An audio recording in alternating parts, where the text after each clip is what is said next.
Hello' স্বাগতম জনাইছো সকলোকে তোমালোকৰ অসমীয়া ডিজিটেল ইউটিউব চেনেলটোলৈ।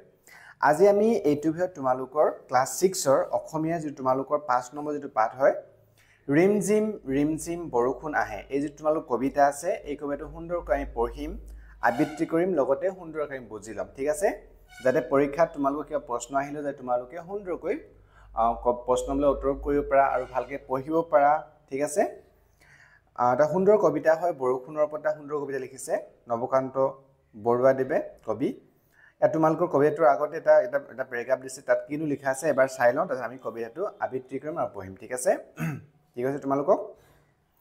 খৰালি কালত বৰষুণৰ পৰিমাণ কম হয়, বৰষুণৰ অভাৱত গছ গছনিবোৰ নিস্তেজ হৈ পৰে,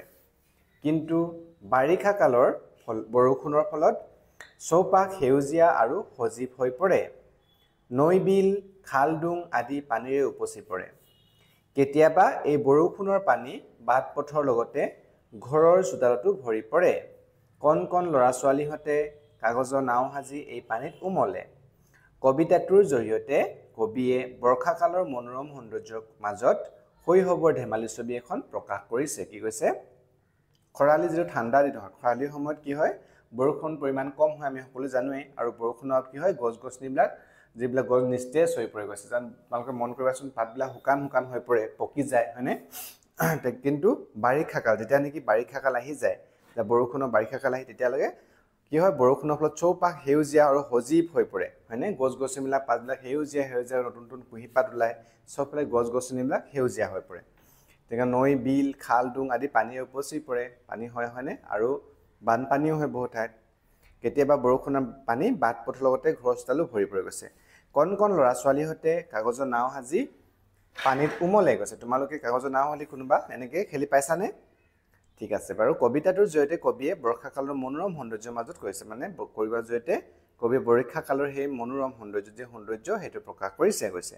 এতিয়া কৈছে তোমালোক পঢ়া আৰু আবৃত্তি কৰা। এতিয়া তোমালোকক পঢ়িবলৈ কৈছে আৰু আবৃত্তি কৰিবলৈ কৈছে। এতিয়া আমি কবিতাটো এবাৰ পঢ়োঁ। ঠিক আছে, ঠিক আছে, এতিয়া আৰম্ভ কৰোঁ। যেতিয়া পথাৰ থাকে ৰ'দত শুকাই, গছৰ সেউজী পাত থাকে দুখাই, এটোপা দুটোপা কৰি বৰষুণ আহে, গছ লতা ঘাঁহ বনে মিচিকি হাঁহে, ৰিমঝিম বৰষুণ আহে কৈছে। ইমান সুন্দৰকৈ লিখিছে চোৱাচোন, ছন্দ মিলাই। তাৰপিছতে কৈছে, ইমান পানীৰ টোপ নোৱাৰো গণিব, ভাল পাওঁ ৰিমঝিম গীতহে শুনিব, লগে লগে নাচি নাচি পূবালী বতাহে, আমাৰ লগত যেন পাতেহি কথাহে, ৰিমঝিম বৰষুণ আহে, ডাৱৰে উফুন পাতে বিজুলীয়ে হাঁহে, আকাশৰ চকু পানী বৰষুণ আহে কৈছে। তাৰপিছতে, ইমান টোপালবোৰ অকণি অকণি, নোৱাৰো কৰিব শেষ গণি গণি গণি, বৰষুণ আঁতৰিলে বাজলে ওলাওঁ, মেলি দিওঁ নিজৰাত কাগজৰ নাও, ঢৌৱে ঢৌৱে নাচি নাও যায় লাহে লাহে, নীলা আকাশত যেন জোনটি হৈ ভাহে, ৰিমঝিম বৰষুণ আহে। কবি কোন হয়? নৱকান্ত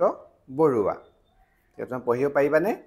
এতিয়া আমি কবিতাটো আকৌ সুন্দৰকৈ আমি পঢ়ি মেলি বুজি লওঁ। ঠিক আছে, কবিতাটোনো কি ক'ব বিচাৰিছে কবিয়ে, আমি সুন্দৰকৈ বুজি লওঁ। ঠিক আছে, ৰিমঝিম বৰষুণ আহে কৈছে নে, ৰিমঝিম চিপ চিপ বৰষুণ আহে ন, সেইটোকে কৈছে। আৰু তো চোৱা, যেতিয়া পথাৰ থাকে ৰ'দত শুকাই, গছৰ সেউজী পাত থাকে দুখাই, এটোপা দুটোপা কৰি বৰষুণ আহে, গছ লতা ঘাঁহ বনে মিচিকি হাঁহে, ৰিমঝিম বৰষুণ আহে। কি কৈছে, যেতিয়া নেকি পথাৰ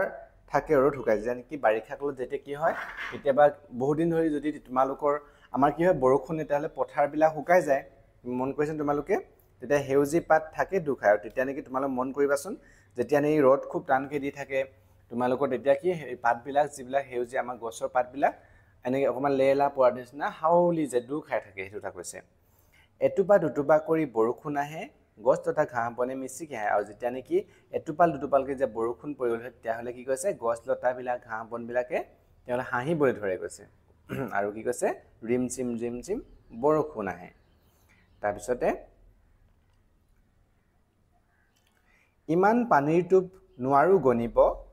ভাল পাওঁ ৰিমঝিম গীতহে শুনিব গৈছে কাৰণ বৰষুণত ঝৰঝৰকৈ কিমান বৰষুণৰ পানী টোপাল কিমান ঘনাই ঘনাই পৰে হয়নে সিমানবিলাক আমি গণিব নোৱাৰোঁ কবিয়ে কৈছে যে ইমান পানীটো আমি গণিব নোৱাৰোঁ কিন্তু ভাল পাওঁ ৰিমঝিম গীতহে কিন্তু বৰষুণৰ যি ৰিমঝিম বা যি চিপচিপ বৰষুণৰ সময়ত যি শব্দ হয় সেই গাহীটো গীতৰ লগত তুলনা কৰিছে কবিয়ে সেই গীতহে শুনিবলৈ ভাল পাওঁ কৈছে তাৰপিছত কি কৈছে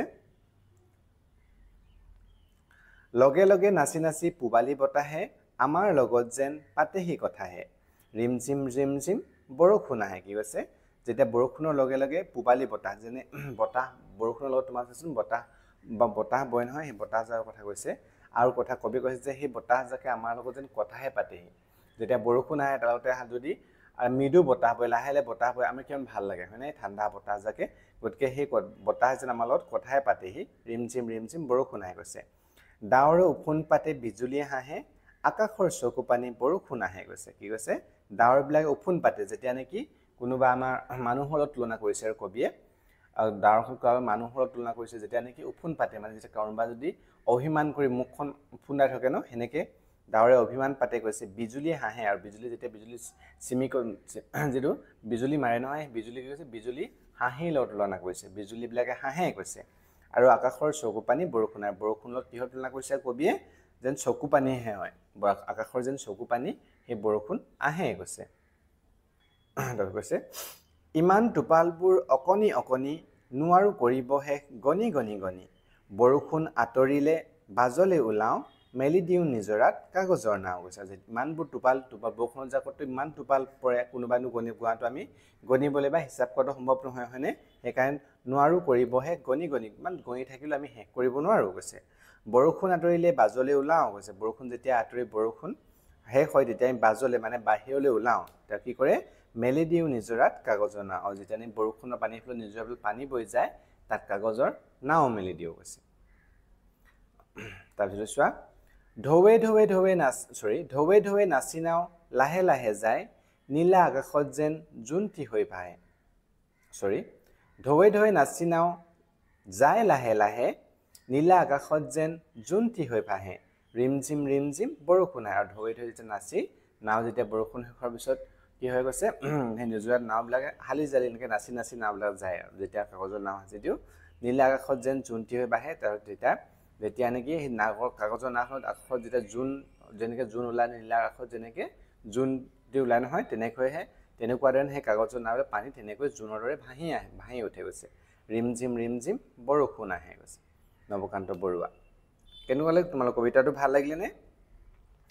এবাৰ সুন্দৰ কবিতা হয়নে আমি ছন্দ মিলাই মানে সুন্দৰ কবিতা লিখি কবিয়ে ইমান সুন্দৰকৈ লিখিছে তোমালোকে কবিতাটো আবৃত্তি কৰিবা পঢ়িবা ঠিক আছে পঢ়ি তোমালোকে লৈছে তাৰপিছত তোমালোক কবি যোনে লিখিছে কবি কোন হয় নৱকান্ত বৰুৱা তেখেতৰ বিষয়ে লিখে আমি তেখেতৰ বিষয়ে অকণমান জানি লওঁ কবি পৰিচয় নৱকান্ত বৰুৱা তেখেতৰ জন্ম হৈছিলে 1926 চনত আৰু 2002 খ্ৰীষ্টাব্দত তেখেতৰ মৃত্যু হৈছিলে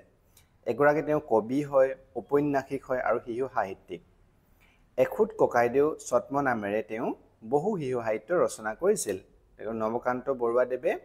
কি ছদ্ম নামেৰে তেওঁ শিশু সাহিত্য ৰচনা কৰি তোমালোকে যদি কোনোবা সোধে প্ৰশ্ন এতিয়া কি হ'ব এখুত ককাইদেউ নামে তেওঁ ছদ্ম নামেৰে তেওঁ কি কৰিছিলে শিশু সাহিত্য ৰচনা কৰি শিশু সাহিত্যবিলাক যে সাহিত্য ৰচনা কৰিছিলে সেইখন ছদ্ম নাম মানে কি বুজি পাইছানে মানে তেওঁ নিজৰ নৱকান্ত বৰুৱা নামটো এটি বেলেগ এটা নাম দি মেলি কিতাপবিলাকত কি নাম দিছে তেওঁ এখুত ককাইদেউ নামেৰে তেওঁ শিশু সাহিত্য ৰচনা কৰিছিল কৈছে শিয়ালে পালেগৈ ৰতনপুৰ ভটৌ কাৰে ভূ মাখনৰ কুকুৰা পোৱালি মই টুনিয়ে টুনটুনালো আদি তেখেতৰ কেইখনমান শিশু উপযোগী পুথি কি হয় শিশু উপযোগী কৈছে শিয়ালে পালে ৰতনপুৰ ভটৌ কাৰে ভূ মাখনৰ কুকুৰা পোৱালি মই টুনিয়ে টুনটুনালো এইজনা সাহিত্যিক ককা দেউতাৰ হাড় নামৰ উপন্যাসৰ বাবে সাহিত্য একাডেমী বঁটা লাভ কৰিছিল কৈছে তেখেতে কোনখন কিতাপৰ বাবে সাহিত্য একাডেমী লাভ কৰিছিলে কৈছে ককা দেউতাৰ হাড় নামৰ কিতাপ উপন্যাসখনৰ বাবে ককা দেউতাৰ হাড় নামৰ উপন্যাসখনৰ বাবে তেওঁ সাহিত্য একাডেমী বঁটা লাভ কৰিছিল তদুপৰি তেওঁ অসম প্ৰশাসন পৰিষদ বঁটা অসম উপত্যকা বঁটা আদিও লাভ কৰিছিল ভাৰত চৰকাৰে তেওঁক পদ্মভূষণ সন্মানেৰে বিভূষিত কৰিছিল তেওঁ অসম সাহিত্য সভাৰ সভাপতি আসনো অলংকৃত কৰিছিল ছাত্ৰ তেখেতে কিমানখিনি তেওঁ সাহিত্য একাডেমী বঁটা লাভ কৰিব সক্ষম হৈছিল আৰু কোনখন কিতাপৰ বাবে ককা দেউতাৰ হাড় নামৰ কিতাপৰ বাবে তাৰপিছত অসম প্ৰশাসন পৰিষদ বঁটা অসম উপত্যকা বঁটা তেওঁ লাভ কৰিছিল আৰু তেখেতক ভাৰত চৰকাৰে কি পদ্মভূষণ সন্মানেৰে ভূষিত কৰিছিল কৈছে গতিকে এজনা মহান মানে কবি ঔপন্যাসিক আৰু সাহিত্যিক নৱকান্ত বৰাৰ বিষয়ে তোমালোকে ভালকে এইবিলাক জানি ল'ব চেষ্টা কৰিবা ঠিক আছে আজি আমি ইমানটোলৈ তোমালোকৰ এই কবিতাটো পঢ়িলো আৰু বুজিবলৈ চেষ্টা কৰিলো আৰু তোমালোকৰ এই যিবিলাক প্ৰশ্ন থাকিব তোমালোকৰ প্ৰশ্ন থাকিব সেইবিলাকৰ ভিডিও দিয়া থাকিব তোমালোকে যি সেইবিলাক চাব বিচাৰে তেহলে এইটো ভিডিও ডেসক্ৰিপচনত লগ গৈ চাব পাৰা নহলে ক্লাছ 6 অসমীয়া যিখন প্লেলিষ্ট আছে তাত গৈ তোমালোকে সকলো বিটা ভিডিও চাব পাৰিবা ঠিক আছে থ্যাংক ইউ